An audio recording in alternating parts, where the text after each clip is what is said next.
우리가 하나님의 말씀을 봅니다. 하나님의 말씀은 시편 112편 1절에서 10절에 있는 말씀입니다. 제가 봉독합니다. 할렐루야, 여호와를 경외하며 그 계명을 크게 즐거워하는 자는 복이 있도다. 그 후손이 땅에서 강성하며 정직자의 후대가 복이 있으리로다. 부요와 재물이 그 집에 있으며 그 의가 영원히 있으리로다. 정직한 자기는 흑암 중에 빛이 일어나나니 그는 어질고 자비하고 의로운 자니라. 은혜를 베풀며 꾸이는 자는 잘 되나니 그 일을 공의로 하리로다.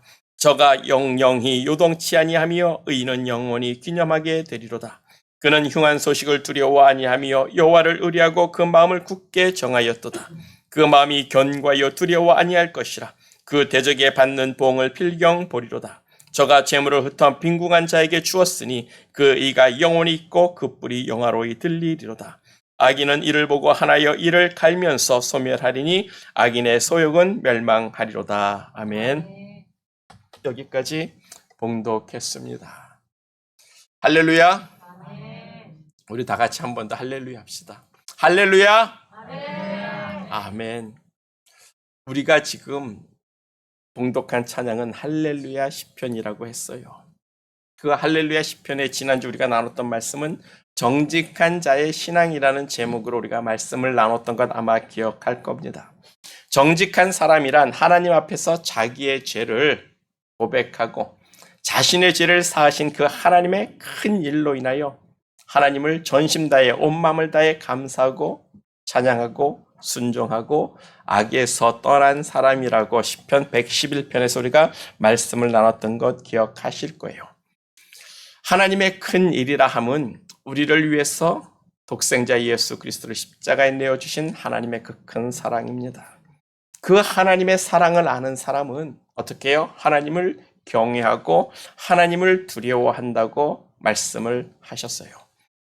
우리를 사랑하사 자기 독생자를 십자가에 죽기까지 내어주신 그 하나님의 사랑을 우리가 가볍게 여기고 경홀히 여긴다면 그 하나님의 큰 사랑이 변하여 큰 진노로 우리에게 다가오실 것을 이야기하시는 거죠.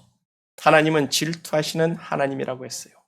그 질투하시는 하나님의 성품이 참으로 두려울진데 여호와를 경외하는 자는 모든 지혜와 지식의 근본이 있는 사람이라고 말씀하는 이유인 줄 믿습니다.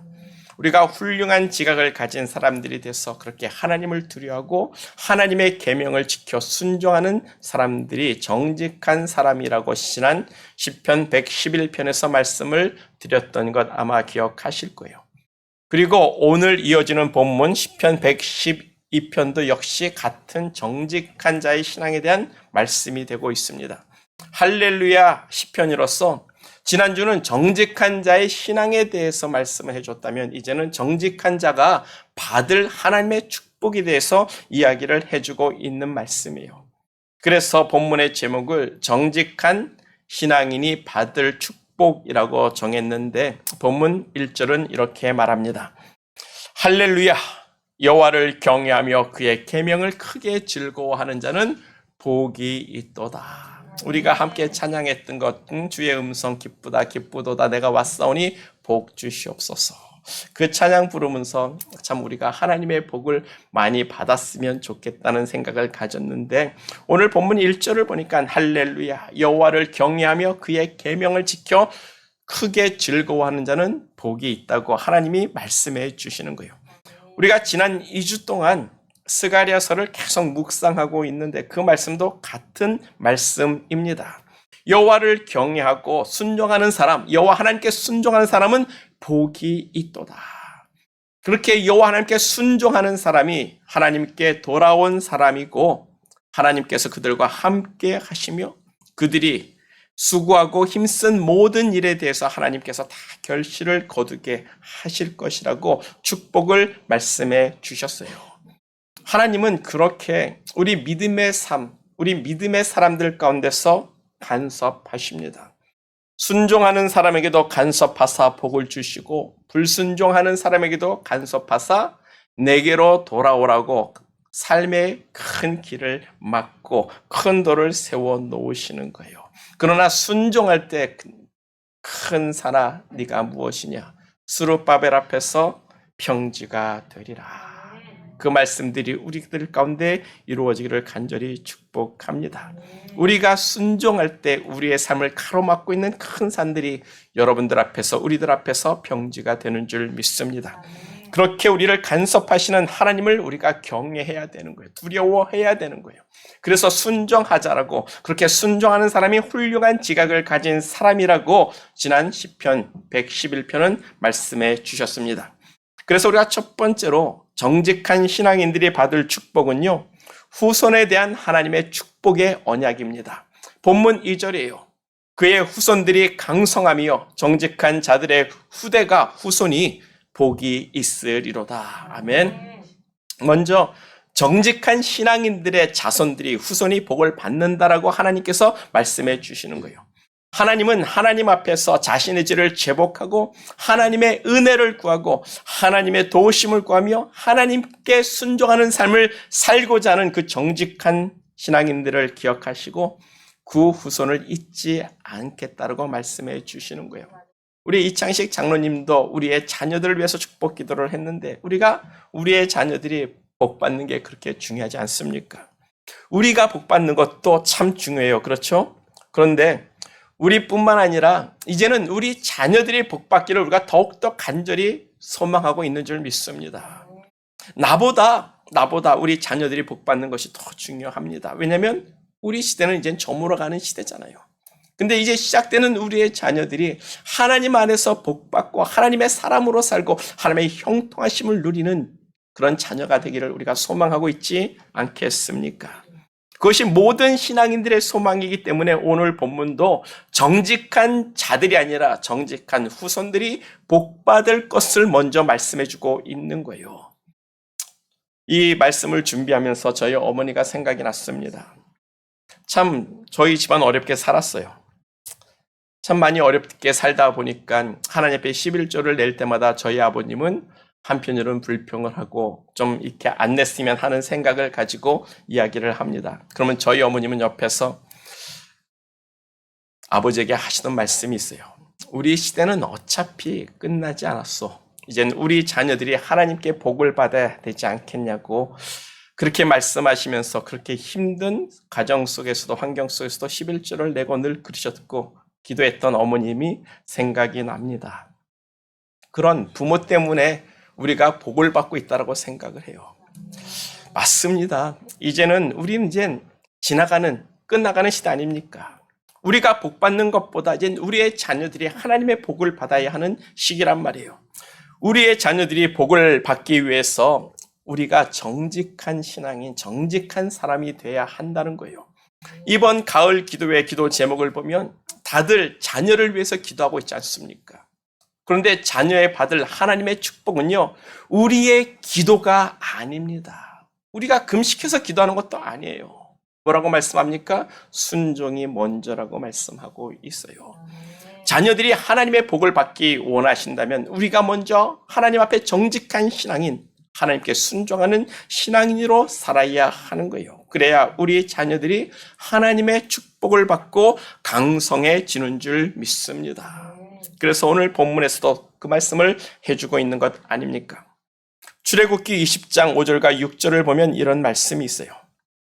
10계명 중에 두 번째 계명인데 너희를 위하여 우상을 만들지 말라 하시면서 나 너희 하나님 여호와는 질투하는 하나님인즉 나를 미워하는 자의 죄를 갚되 아버지로부터 3대까지 이르게 하거니와 나를 사랑하고 나의 계명을 지키는 자에게는 천대까지 은혜를 베푸니라. 하나님은 하나님을 미워하는 죄를 3대까지 그 죄를 갚겠다라고 이야기를 하고 계십니다. 그런 의미에서 죄값도 유전이 되는 것 같습니다. 그런데 정말로 다행인 것이 하나님께서 이런 생각을 바꾸셨어요. 그래서 하나님께서 말씀하기를 이제는 아버지는 아버지의 죄로 인하여 죽고 아들은 아들의 죄로 인하여 심판을 받을 것이라고 각각 자기의 죄를 인하여 자기의 벌을 당할 것이라고 말씀해 주셨습니다. 이게 하나님의 사랑인 거예요. 사랑이기 때문에 죄악도 1000대까지가 아니라 3대까지만 가는데 그 3대까지도 캔슬해버리는 겁니다. 아니야, 그것도 안 하겠어. 그냥 자기의 죄로 자기가 벌받게 하자.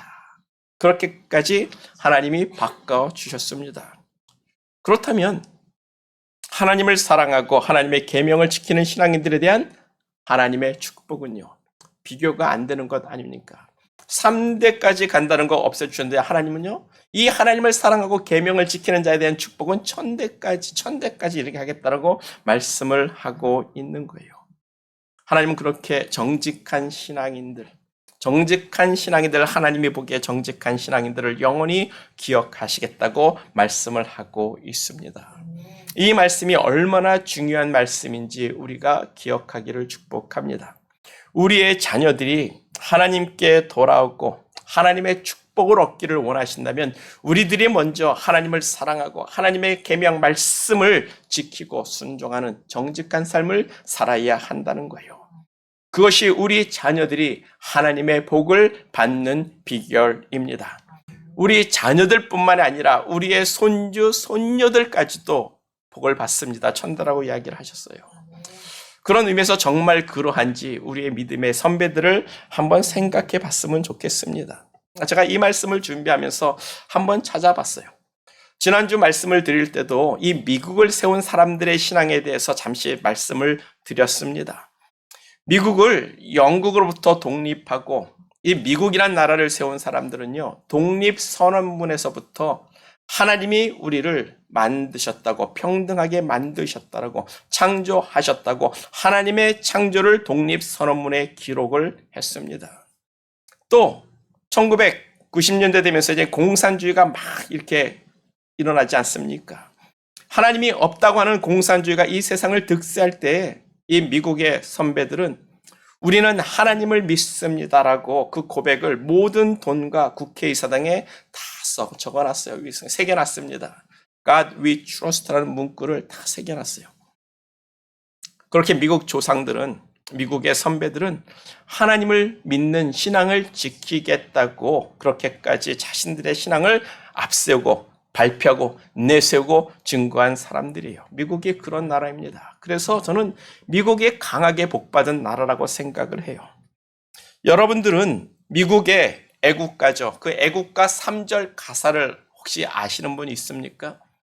3절 맨 끝에 보면요, 놀라운 문구가 있어요. 제가 이 설교 준비하면서 그 미국 애국가를 다 찾아봤는데 3절 맨 끝에 이런 말이 있습니다.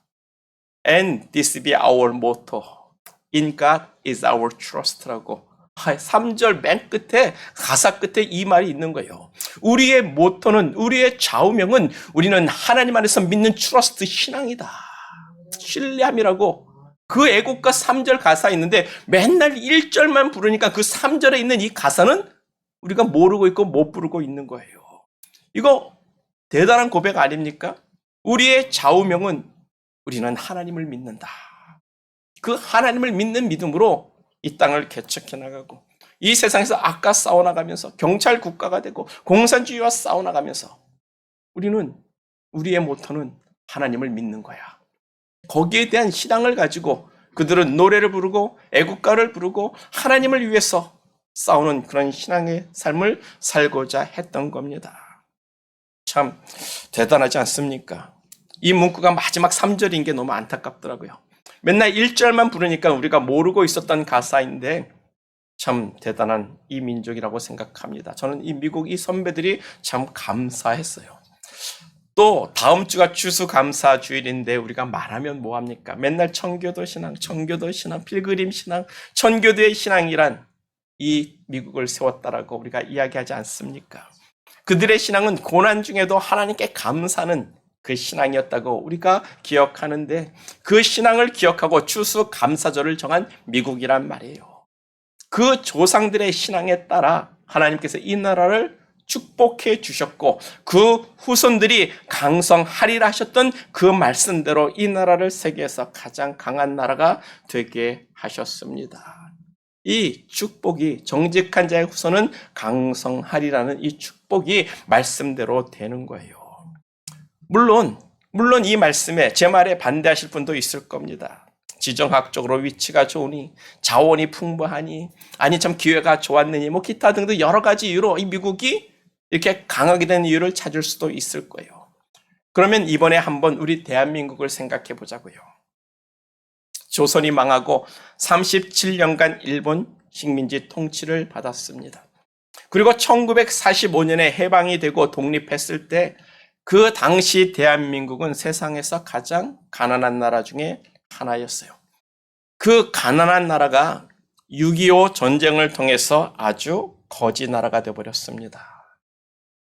이런 거지 나라가 독립한 지 70년 만에 10대 경제 강국이 됐습니다.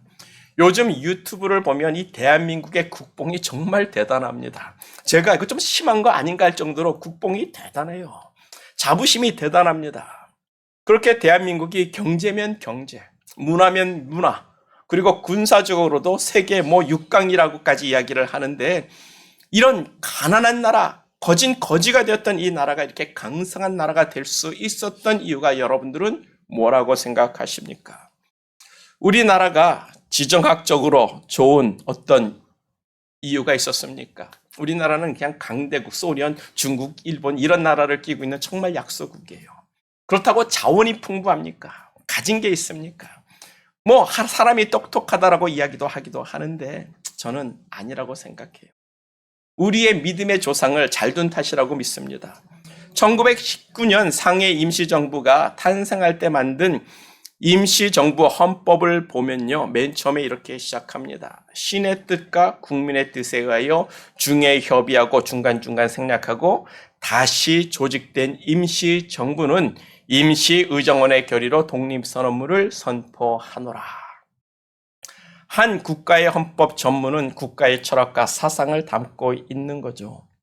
임시정부 헌법 전문에 대한민국은 신의 뜻으로 세워진다라고 이야기를 하고 있습니다. 그 신이 누구입니까? 저는 하나님이라고 믿습니다. 그리고 이어지는 독립선언문을 보면 맨 끝에 이렇게 이야기를 합니다. 맨 끝에 이렇게 이야기가 끝나요. 국민 동포들이여 들고 일어났을지어다. 우리의 유아는 일적의 혈이, 참 말이 어려워요. 자손만대의 자유와 복락의 길이요 신의 국가 건설을 위한 기초이니라. 독립선언문 맨 끝에 신의 국가를 건설하겠다고 이야기를 해요. 이래 신의 국가가 뭐예요? 불교 국가입니까? 힌두교 국가입니까? 당군 국가입니까? 아니면 유교 국가입니까? 다 해당되지 않습니다. 한문으로 신의 국가라고 신국이라고 이야기를 했는데 우리나라 하나님을 믿는 나라로 세우겠다라는 독립선언문의 기초가 되는 것 아니겠습니까? 임시정부 요원 80%가 기독교 요인이었다고 이야기를 합니다. 대한민국 독립의 주체가 기독교 신앙인들이었단 말이에요. 3.1절을 일으킨 것도 기독교 신앙 가운데서 시작된 겁니다. 그래서 우리나라 애국가도 뭐라고 합니까? 미국 애국가 못지않게 하나님이 보아사 우리나라 만세입니다. 이 애국가에 하나님이 보아사 우리나라 만사라고 이야기하는 나라 과연 또 몇이나 있을까요? 우리나라가 먹을 것도 없던 정말 남에게 원조받아 먹던 거지 나라에서 그 짧은 기간에 강성하고 부국이 된 것은 전적으로 하나님의 축복이란 말이에요. 우리가 조상을 잘 둔 탓인 줄 믿습니다.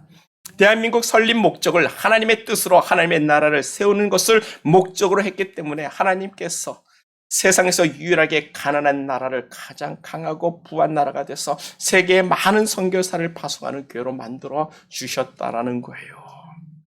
그래서 다시 본문 2절입니다. 정직한 자의 후손이 복이 있으리라. 그 후손은 강성하리라. 아멘. 이 말씀대로 되는 줄 믿습니다. 이것이 이 세상을 다스리는 하나님의 섭리예요. 하나님의 말씀대로 되는 겁니다. 어제 나눈 스가랴 말씀처럼 우리가 하나님을 우러러 보게 되는 이유예요. 어제 그 두로가 망함으로 인해서 세상 사람들과 이스라엘 사람들이 그 눈으로 하나님을 우러러 본다고 그랬잖아요. 그게 뭐예요? 하나님의 말씀하신 것이 그대로 이루어지는 것을 보니까 하나님을 우러러 본다는 뜻이었단 말입니다. 그것처럼 이 세상은 하나님의 말씀대로 되는 거예요. 하나님의 말씀이 이루어집니다. 하나님의 말씀대로 축복받습니다. 하나님은 하나님을 정직하게 믿는 자에게 그 자녀들을 강성하게 하시겠다라고 축복의 언약을 주셨고 또 그렇게 되는 줄 믿습니다. 이게 하나님의 언약이에요. 우리나라와 미국을 통해서도 확인할 수 있는 하나님의 역사란 말입니다. 그래서 우리의 자녀들이 복받기를 원하면 어떻게 해야 된다고요? 우리가 먼저 하나님 앞에 정직한 신앙인, 순종하고 하나님의 말씀을 따라 살고자 하는 그런 신앙인, 정말 죄 가운데 쓰러지고 실패했을 땐 하나님께 무릎 꿇고 회개하면서 나는 부족합니다, 하나님의 은혜 가운데 서기를 원합니다라고 하나님의 은혜를 구하는 사람들, 그래서 내가 하나님께 은혜 받기 위해서 또한 은혜를 베푸는 사람들, 그런 신앙인들에게 하나님은 그들의 후손을 축복하시고 강성하게 하겠다라고 말씀하고 있는 거예요. 세상 사람들은 잘 되면 내 탓이요, 안 되면 조상 탓이라고 하는데, 우리 그리스도인들에게는 안 되면 내 탓이요, 잘 되면 조상 탓일 수 있습니다. 우리가 조상 정말 잘 둔 줄 믿습니다. 하나님의 뜻으로 하나님의 나라를 건설하겠다는 그 믿음의 생각을 가진 그분들을 생각하면 정말 대단하지 않습니까? 애국가를 만들면서 하나님이 보아사, 정말 그 애국가를 만들면서 우리의 모토는, 우리의 좌우명은 하나님을 믿는 것이다. 그런 신앙을 가지고 나라를 세웠다라는 것이 얼마나 대단한 것, 얼마나 존경스러운지 정말 우리가 우러러볼 그들의 신앙인 것을 생각해 봐야 하는 줄 믿습니다. 그들의 그런 영적인 도전과 믿음이 있었기 때문에 미국이 축복을 받았고 대한민국이 축복을 받았다는 거예요. 그래서 여러분들이 이렇게 뻣뻣하게 살아갈 수 있는 줄 믿습니다. 우리가 그들을 생각하고 우리가 감사할 줄 안다면 이젠 우리가 그들의 믿음, 정말 그들의 믿음을 지켜야 우리의 자녀들도 우리의 후손들도 계속 강성할 수 있다라는 거예요. 강성하다, 힘이 강하고 번성할 것이란 뜻인데 문자적으로 보면 전능할 것이란 뜻입니다. 그래서 영어 성경에는 mighty man이라고 이야기를 합니다. 번역을 해놨어요. 전능한 사람이 될 것이란 뜻인데 여러분, 이게 말이 됩니까? 좀 시편 저자가 과장을 했겠다라는 생각을 우리가 가져볼 수도 있는데, 여호와 하나님께 돌아온 자는 어떻게 해요? 여호와 하나님께서 나도 너에게로 돌아가리라. 하나님이 함께하는 사람이 되는 겁니다. 하나님이 함께 하시는 사람, 그 사람은 정말 복 중에 복을 누리고 있는 사람들이에요. 여호와가 함께 하시고 하나님의 전능한 손이 그의 손을 붙들고 있다면 그 사람 또한 전능한 사람이 되는 것 맞습니다. 그래서 그런 사람들 앞에 큰 산이 평지가 되리라. 너를 막고 있는 큰 산이 평지가 되리라. 순종하는 스룹바벨 앞에서 큰 산아 네가 무엇이냐, 평지가 되리라. 그게 마이리맨, 전능한 사람, 강성한 사람들 아니겠습니까? 우리 앞에 가로막고 있는 문제들이 평지가 되게 하는 놀라운 힘이 하나님의 함께 하심으로 이루어지는 줄 믿습니다. 그래서 큰 산이 그 사람 앞에서 평지가 되리라. 감히 누구도 상대할 수 없는 하나님이 함께하는 사람이 되는 거예요. 우리가 사는 이 미국과 이 대한민국이 그런 나라가 되기를 축복합니다. 우리의 신앙으로 인하여 하나님이 함께하는 축복이 우리의 자녀들에게 임하는 놀라운 은혜가 넘치기를 예수님의 이름으로 축복합니다. 그리고 두말하면 잔소리 같은데, 두 번째로 정직한 신앙인들의 후손이 받을 복은요, 물질의 축복입니다. 본문 3절이요. 본문 3절을 보면 부요와 재물이 그의 집에 있으며 그 자손의 집에 있으며 그의 공의가 영구히 서 있으리로다. 부와 재물, 돈, 우리 모두가 바라고 소망하는 축복이죠.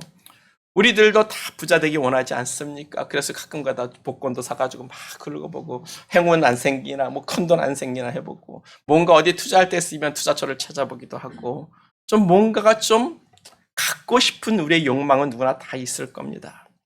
그러나 우리가 애쓰고 수고하여도 하나님이 허락하지 않으면 우리는 부유할 수가 없습니다. 그것이 학개 선지자가 바벨론에서 돌아온 유다 백성들을 책망한 저주의 말씀이었어요. 하나님께 불순종하여 성전 건축 지금 도저히 못하겠다, 그 포기한 유다 백성들에게 주신 말씀입니다. 네가 내 말을 따르지 않으면 너희가 먹어도 배부르지 못할 것이요, 너희가 돈을 주머니에 막 싸넣어도 뚫어진 주머니가 돼서 하나도 남는 것이 없으리로다. 우리가 아무리 노력하고 내가 돈을 쌓고 돈을 벌고 정말 우리 주머니에 좀 뭔가 채우고 싶어도 하나님께서 우리의 주머니를 뚫어진 주머니로 만드시면 남는 것이 하나도 없단 말이에요. 그러나 하나님께서 형통케 하시고 하나님이 부욕케 하시면 하나님이 주시는 물질의 축복이 우리의 가정에 쌓이는 줄 믿습니다. 쓰고 빌려줘도 남게 되는 게 하나님의 원리라는 거예요. 그래서 하나님을 섬기고 하나님께 순종하는 것이 우리가 먼저입니다.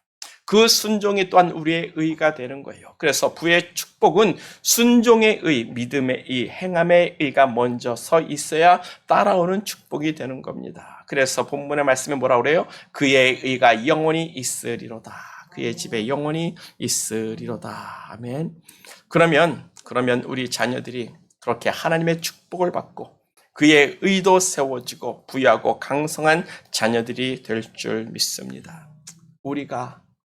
우리가 먼저 하나님께 순종하는 사람들, 하나님께 복종하는 사람들 됩시다.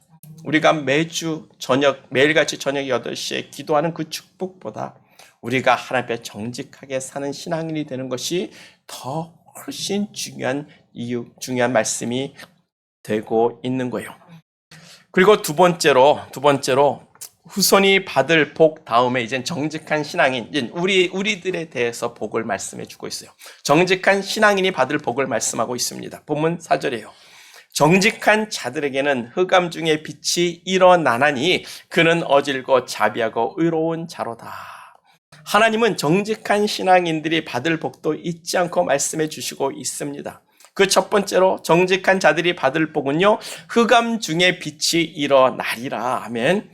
우리가 신앙인으로 살고 하나님을 믿고 의지하고 살지만 항상 모든 것이 잘 되는 것은 절대 아닙니다.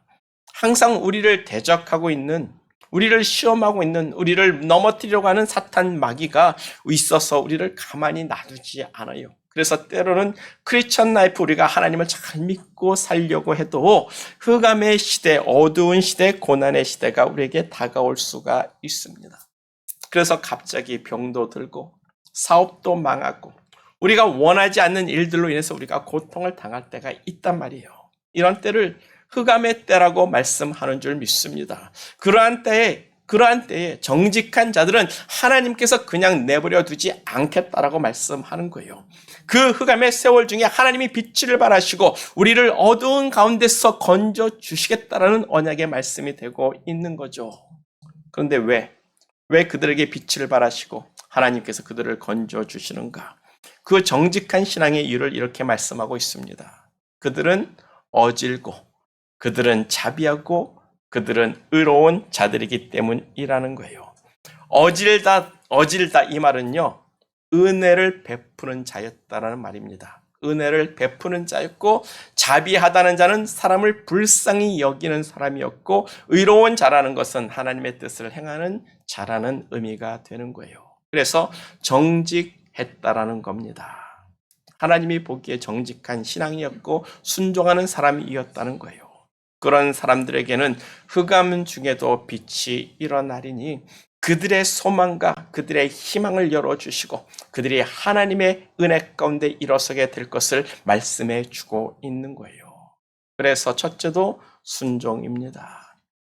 하나님의 뜻대로 사람들에게 은혜를 베풀고 사람들에게 긍휼과 자비를 베푸고 서로 사랑해서 선을 행하는 것이 우리의 의가 되고 순종입니다. 그 순종함이 우리의 의가 돼서 큰 산이 우리 앞에서 평지가 되는 거예요. 그래서 스가랴서는 오직 너희가 진리를 행하고 화평을 사랑하라고 말씀해 주셨어요. 너희 금식이 변하여 너희가 기쁨과 즐거움과 희락의 절기가 되리라. 왜요? 그들이 하나님께 순종하고 성전을 건축했기 때문에 그렇습니다. 그러면서 주시는 말씀이 뭐예요? 이제부터는 오직 너희가 진리를 사랑하고 화평을 사랑하라고 말씀하셨어요. 그것이 뭡니까? 서로 사랑하라는 말씀입니다. 서로 사랑해서 거짓을 행하지 말라는 거예요. 서로 사랑해서 미워하고 싸우고 원수 삼지 말고 서로 화평을 추구하라는 겁니다. 서로 사랑하라는 거예요. 그래서 본문 5절을 보면 은혜를 베풀며 구워주는 자는 잘 되나니 그 일을 공의로 하리로다. 아멘. 우리가 늘 이야기하지 않습니까? 황금률이라고 이야기하죠. 우리가 베풀면 하나님께서 우리에게 베풀어 주십니다. 내가 긍휼을 받고 싶은 것처럼 사람에게 긍휼을 베풀면 또한 하나님이 우리에게 긍휼을 베풀어 주십니다. 그래서 잘 되는 거예요. 우리의 욕심대로 사는 것이 아니라 하나님의 뜻대로 살아가니까 잘 된다고 말씀하는 겁니다. 왜? 하나님이 다 갚아주신다는 거예요. 그래서 하나님이 우리에게 요구하시는 것은 결국 순종이고 그 순종은 우리가 서로 사랑하는 겁니다. 사랑은 율법의 강령이라고 했고 서로 우리가 사랑하면 율법을 다 지키는 것과 같다라고 이야기를 하셨어요. 그 사랑을 행하는 것이 우리의 의가 될진데 그렇게 의를 행하는 자는 본문 6절에서 8절에 있는 말씀입니다. 영원히 흔들리지 아니하리로다. 흉한 소문에도 두려워하지 않으리로다. 왜요? 여호와의 언약을 믿었고 순종하는 사람은 이미 그 마음이 견고하기 때문이라는 거예요. 그래서 결국은 그의 대적들이 받는 보응을 보게 될 것이라고 여호와 하나님을 믿는 사람들이 승리하게 될 것을 이야기하고 있습니다. 우리가 하나님 앞에서 정직하여 순종하는 그 일을 행하는 것이 얼마나 중요한 것인지 말씀해 주고 있는 거예요. 스가랴서와 정말 같은 맥락의 말씀입니다. 우리가 원하는 복을 받고 우리의 삶 가운데 하나님이 주신 소망의 빛이 일어나기를 원하고 우리의 자녀들이 강성하고 부한 축복을 받기를 원하신다면 정직한 자의 신앙을 가질 수 있는 저와 우리 모두가 되기를 간절히 축복합니다. 그래서 말씀을 정리하면 우리는 이젠 정직한 신앙을 가졌고 지켜야 합니다. 우리의 죄를 사신 하나님의 그 큰 사랑을 인하여 늘 하나님께 감사하고 은혜를 베풀고 사는 사람들이 됩시다. 그래서 우리가 하나님의 말씀을 따라 서로 사랑하고 순종할 때 우리의 자녀들이 하나님께 돌아올 것이며 그들은 믿음 안에서 강성해질 것이며 부유한 사람이 될 줄 믿습니다.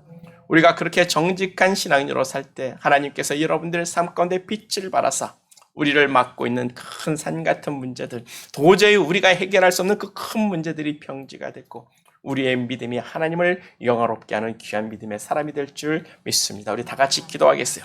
기도할 때 내가 정직한 신앙인이 되겠습니다. 내가 하나님께 순종하는 사람이 되겠습니다.